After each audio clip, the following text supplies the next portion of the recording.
Salut, c'est Pierre Martin. Sur cette chaîne, je partage ma passion pour les voitures avec des essais, des astuces et des conseils d'entretien. Revenons donc au sujet de la La vidéo. contestation d'une amende pour excès de vitesse n'est possible qu'en faisant un recours régulier. Voici comment procéder. Délai de contestation d'une amende de radar. Pour contester une amende de radar, il faut faire un recours. Attention cependant, ce n'est pas toujours utile. Dans certains cas, il est bon de profiter de la possibilité de payer avec une remise de 30% dans les 5 jours. Mais si vous avez décidé de poursuivre, vous ne devez pas oublier d'envoyer à la police la communication contenant les données dues. Conducteur réel, sous peine d'une amende supplémentaire pouvant aller jusqu'à 1000 €. À ce stade, n'oubliez pas que vous avez 30 jours pour introduire un recours auprès de la justice de paix. Pour ce faire, vous pouvez soit vous rendre en personne, soit envoyer une lettre recommandée à la chancellerie, et vous pouvez également procéder sans avocat. Les frais. Vous devrez payer la contribution unifiée et, si elle n'est pas maintenue, vous devrez peut-être payer les dépenses, en plus de l'amende. L'alternative au juge de paix est le préfet, auquel vous pouvez faire appel gratuitement. Dans ce cas, vous disposez d'un délai de 60 jours à compter de la notification.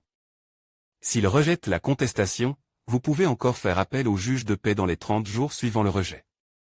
Le recours au préfet est accepté si vous ne recevez pas de réponse dans les 180 jours suivant l'envoi à la police, ou 210 à la chancellerie. En cas de rejet, vous devrez payer l'intégralité de l'amende, environ le double. Mais voici comment procéder. Comment contester une amende radar? Comme indiqué plus haut, les recours contre les amendes radar peuvent être envoyés soit par PEC, soit par courrier recommandé, soit en se rendant en personne à la chancellerie. Si vous optez pour le recours auprès de la justice de paix, les frais à supporter seront la contribution unifiée de 43 €, valeur due. Litige jusqu'à 1100 € et le timbre fiscal de 27 €.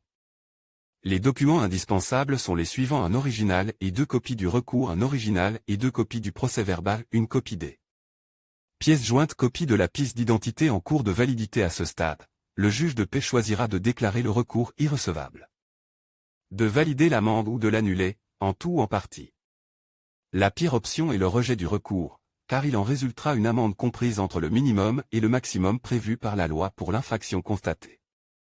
Dans ce cas, il reste la possibilité d'un recours devant le tribunal civil, mais il s'agit d'actions extrêmes et coûteuses réservées aux cas très compliqués.